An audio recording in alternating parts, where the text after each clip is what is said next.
Chapter 16, Sloka 15. Adyo Bijanavaanasmi. Adyo Bijanavaanasmi. Adyo Bijanavaanasmi. Konyostis sadrusho maya. Konyostis sadrusho maya. Konyostis sadrusho maya. Adyo Bijanavaanasmi. Konyostis sadrusho maya. Adyo Bijanavaanasmi. Konyostis sadrusho maya. Adyo Bijanavaanasmi. Konyostis sadrusho maya. Adyo Bijanavaanasmi. Konyostis sadrusho maya. Adyo Bijanavaanasmi. Konyostis sadrusho maya. Yakshye dasyami modishye. Yakshye dasyami modishye. Yakshye dasyami modishye.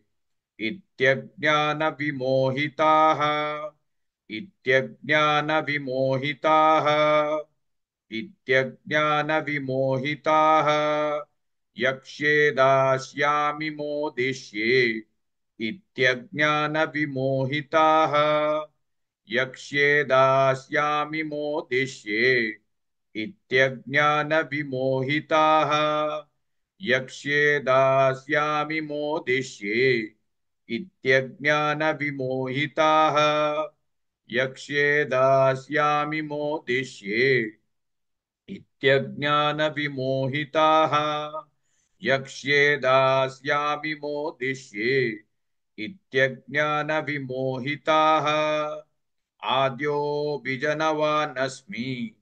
Konyosti sadrusho maya. Yakshye dasyami modishye. Ityajnana vimohitaha.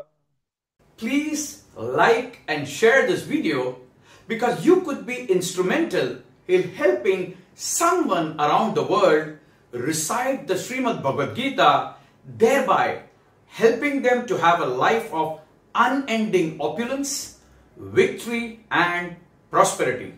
This is mentioned in chapter 18, sloka 78. Yes, don't forget to buy my book, Leadership Can Be Child's Play. Namaste.